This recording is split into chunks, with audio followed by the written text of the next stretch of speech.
Friends hi అండి, hello, welcome back to my channel. అందరూ ఎలా ఉన్నారు? నేనైతే చాలా బాగున్నాను. మీరు ఎంతమందికి సొరకాయ కర్రీ ఇష్టం చెప్పండి. నాకైతే చాలా ఇష్టం అనమాట. నేను ఎప్పుడో తీసుకొచ్చాను, శుక్రవారం రోజు తెచ్చా, మళ్ళీ ఈరోజు గురువారము. చాలా ఇష్టం అనమాట సొరకాయ. రోజు మన మమ్మీ బర్త్డే చూసారు, నేను సొరకాయ చేసాను మంచి రోజు. మమ్మీ నీ బర్త్డే స్పెషల్ సొరకాయ అని అడిగారు అనమాట. నాకు చాలా ఇష్టం, అందుకోసం అని అడిగాడు. చూసారు, ఇప్పుడు వచ్చి కూడా చెప్తున్నాను బర్త్డే స్పెషల్ అని. అంత ఇష్టం అనమాట నాకు సొరకాయ, వంకాయ. నాన్ వెజ్ ఉంటే ఫస్ట్ నేను వీటినే తింటాను, అసలు అవి తినను. అంత పిచ్చి సొరకాయ అయినా వంకాయ అయినా. కానీ చాలామంది సొరకాయ అంటే అవాయిడ్ చేస్తూ ఉంటారు, కానీ సొరకాయ చాలా మంచి గుర్తుపెట్టుకుంది. సొరకాయ జ్యూస్ కానీ, లేదంటే సొరకాయ రొట్టెలు కానీ, సొరకాయ కర్రీ కానీ. ఈ మధ్య సొరకాయ జ్యూస్ చేయట్లేదు, మళ్ళీ సొరకాయ జ్యూస్ చేయాలి. తక్కువ ప్రైస్ ఉంది కదా, ఒక సొరకాయ 20 రూపీస్ ఉంది. ఒక 20 రూపీస్ పెట్టి ఒక సొరకాయ తెచ్చుకున్నామనుకోండి, దాన్ని మిక్సీ పట్టేసి పడగట్టేసుకున్న వాటర్ తాగితే మన బాడీలో ఉన్నటువంటి కొలెస్ట్రాల్ తగ్గిపోతుంది. ఆ పిప్పి ఉంటుంది కదా, దాన్ని చపాతీ పిండిలో కలిపేసి రొట్టె చేసుకోవచ్చు. లేదు అంటే మనం హల్వా లాగైనా చేసుకోవచ్చు. హల్వా అంటే అన్హెల్దీ. అది మనము చపాతీ ఇప్పుడు జొన్న పిండి కానీ, మక్క పిండి కానీ ఇలాంటి రొట్టెలు చేసుకున్నాం, గోధుమ పిండిలో కలిపేసి రొట్టెలు చేసుకోవచ్చు. సూపర్గా ఉంటుంది. దాంట్లో కొంచెం పచ్చిమిరపకాయలు, ఉప్పు, కారం అన్నీ వేసేసుకొని తీసుకున్నాం అనుకోండి, మనకి సర్వప్పలాగా ఉంటుంది, లేదంటే సొరకాయ రొట్టెలాగా ఉంటుంది, బాగుంటుంది. కట్ అయ్యే లోపల ఇంకా మిగిలిన సొరకాయ కట్ చేసుకున్నాం. ఈ పొట్టును అస్సలు వాడేకని గుర్తుపెట్టుకొని ఎప్పుడు చెప్తావు ఏందక్క అనుకుంటారా? ఇవన్నీ కూడా మొక్కలకు అవసరమైన మంచి న్యూట్రిషన్ ఫుడ్ అనమాట. బయట డస్ట్బిన్లో వాడేస్తే ఏమైతే చెప్పండి, ఏమొస్తుందో చెప్పండి, ఏమీ రాదు మనకి. అందుకే నేను అన్నింటినీ ఇలా ఒక గిన్నెలో వేసుకొని నా కిచెన్ వేస్ట్ దాంట్లో వేసి పెట్టేసుకుంటాను అనమాట. అసలు ఏది వేస్ట్ చేయొద్దు. నేను గింత అంటే గింత వేస్ట్ చేయను. ఇంకొక చిన్న మాట చెప్దామనుకో, నేను తీసి పెట్టాను ఇంకోండి. ఈ మధ్య ఎక్కువనే తీసుకొస్తున్నాను యాపిల్స్. అఖిల్కి చాలా ఇష్టం అనమాట. మన పూజ కోసం కూడా యాపిల్స్, ఆరెంజెస్, గ్రేప్స్, దానిమ్మలు అన్నీ తెచ్చుకున్నాను. దానిమ్మలకు తర్వాత వచ్చేసి యాపిల్కి ఇలా హోల్స్ ఉన్నాయన్నమాట. నేనేమనుకున్నా అంటే ఇవి ఉంటాయి కదా, ఇవి ఇట్లా పుచ్చుకొని అలా వచ్చాయేమోలే అనుకున్నా. అప్పటికి 2 సార్లు అనుమానపడి. ఇంతకుముందు ఎప్పుడు కూడా యాపిల్స్కైనా, పొమగ్రనేట్కైనా, దానిమ్మకైనా ఇలా హోల్స్ రాకపోయేవి, ఇప్పుడే వచ్చాయి ఏంటి అనుకున్నాను. కానీ కుచ్చుకున్నాయేమోలేని ఎక్కువగా దాన్ని కాన్సన్ట్రేట్ చేయలేదన్నమాట. తర్వాత రీల్స్లో చూస్తే, సోషల్ మీడియాలో చూసినప్పుడు ఏమర్థమైందంటే ఫ్రూట్స్కి ఇంజెక్ట్ చేస్తున్నారు అని అర్థమైంది. అదేంటి, మన బాడీకి హార్మ్ చేసేటువంటివి ఏమో ఇంజెక్ట్ చేస్తున్నారంట. తర్వాత ప్రెగ్నెన్సీ రాకుండా ఉండడానికి ఇంజెక్ట్ చేస్తున్నారని విన్నాను. అప్పుడు అనిపించింది, ఎందుకు మనము ఇలాంటి ఫ్రూట్స్ తీసుకొని ఆరోగ్యాన్ని ఖరాబ్ చేసుకోవాలి. ఇవైతే తీసేసి డస్ట్బిన్లో పాడేసామనుకున్నాను. డస్ట్బిన్ల కంటే చెట్లకు వేసేస్తే చెట్లకైనా బలం వస్తుంది అనుకున్నాను. అసలు మనం ఏ ఫుడ్ తినాలి అన్న భయం పడేటువంటి సిచ్యువేషన్లో బతుకుతున్నామేమో అనిపించింది. ఏ ఫుడ్ తిన్నా కానీ దానికి ఏదో రకమైన కెమికల్స్ కలపడం ఉండేది ఇంతకు. ఇప్పుడు ఇలాంటి ఇంజెక్షన్స్ చేస్తే ఇప్పుడు మంద అయిపోయింది. నెక్స్ట్ జనరేషన్ పిల్లలకి ఇప్పటికే మన జనరేషన్లోనే పిల్లలు పుట్టక చాలా సఫర్ అవుతున్నారు. అలా నెక్స్ట్ జనరేషన్కి వాళ్ళకంటూ పిల్లలు ఎప్పుడు ఎలా కష్టమవుతుంది చెప్పండి, అవునా కాదా? అప్పుడు అనిపించాము మన తోటలోనే కొన్ని ఫ్రూట్స్ని పెంచుకొని అవి మాత్రమే తిన్నది బెటర్ ఏమో, బయటికి వచ్చేవి ఏవి ఎలా ఉంటాయో తెలియదు అనిపించింది. అందుకని పక్కన పెట్టేసా. ఆల్రెడీ దానిమ్మలు 3 తినేసాము, 2 యాపిల్స్ కూడా తినేసాము. ఇంకొకసారి తెచ్చుకోవద్దని డిసైడ్ అయిపోయాను.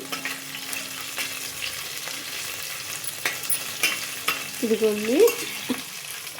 అందుకే అసలు లోకం ఎటుపోతుందో అర్థం కావట్లేదు. ఇంతకుముందేమో కల్తీ చేసేవాళ్ళు, ఇప్పుడేమో ఇలా ఏదో ఒక రకంగా ఇంజెక్షన్స్ చేస్తూ ఉంటే కష్టం కదా. ఏం తింటాము, ఏం పెడతాము చెప్పండి పిల్లలకి. మనము చేసే వేళ్ళకైనా వాళ్ళకు కూడా ఫ్యామిలీ ఉంటుంది కదా, ఎందుకు అలా చేస్తారో అర్థం కాదు.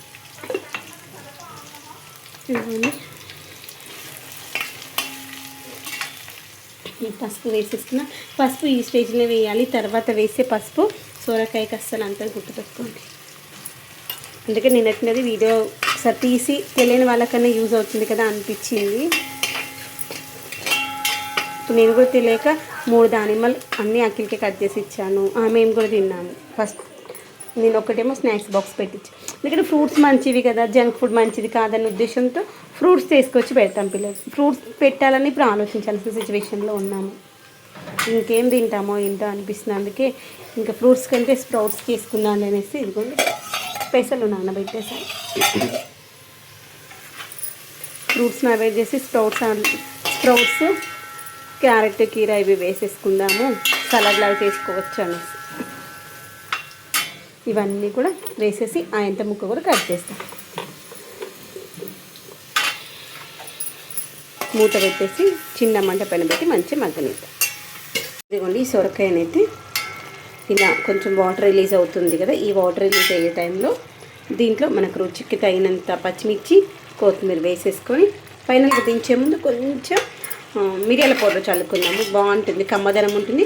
కొంతమందికి ఈ సొరకాయ పడదంట, జలుబు చేస్తుందంట. అలాంటి వాళ్ళు కొంచెం ఆ యొక్క మిరియాల పౌడర్ చల్లుకుంటే ఆ యొక్క జలుబు రాకుండా ఉంటుంది. బట్ నాకైతే అట్లాంటి ప్రాబ్లం ఏం లేదు, మేమైతే తింటాము. మూత పెట్టేసుకొని ఇత్తడి గిన్నెలు ఎంత మందంగా ఉన్నా అడగంటుతాయి. అందుకని నేను ఏం చేశాను అంటే దీనిపైన వాటర్ పెట్టుకున్నాను అనమాట, అడగంటకుండా. మధ్యలో అది ఉంది కాబట్టి ఇటొకటి అడొకటి పెట్టేసుకున్నాను, బ్యాలెన్స్ అవుతుంది.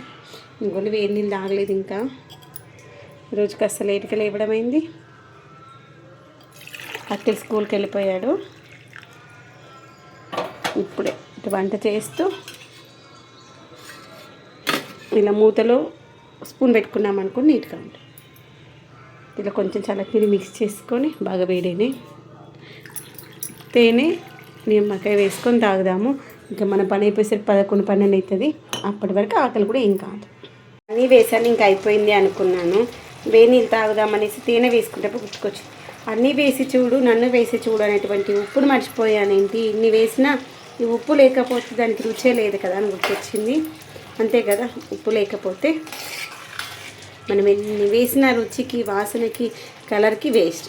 ఉప్పు ఉంటేనే దాని యొక్క రుచి అమోఘంగా ఉంటుంది. ఏమంటారు, అవునా కదా, దేని ప్రాముఖ్యత దానిదే కదా.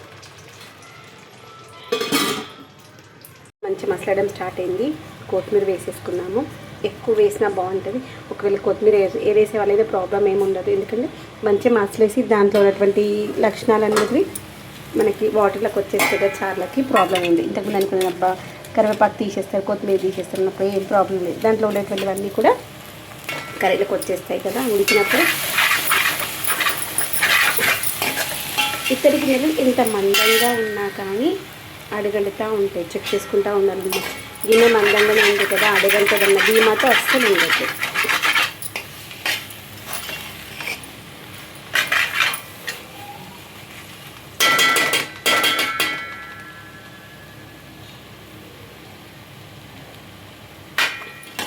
ఇంకా ఉడకాలి.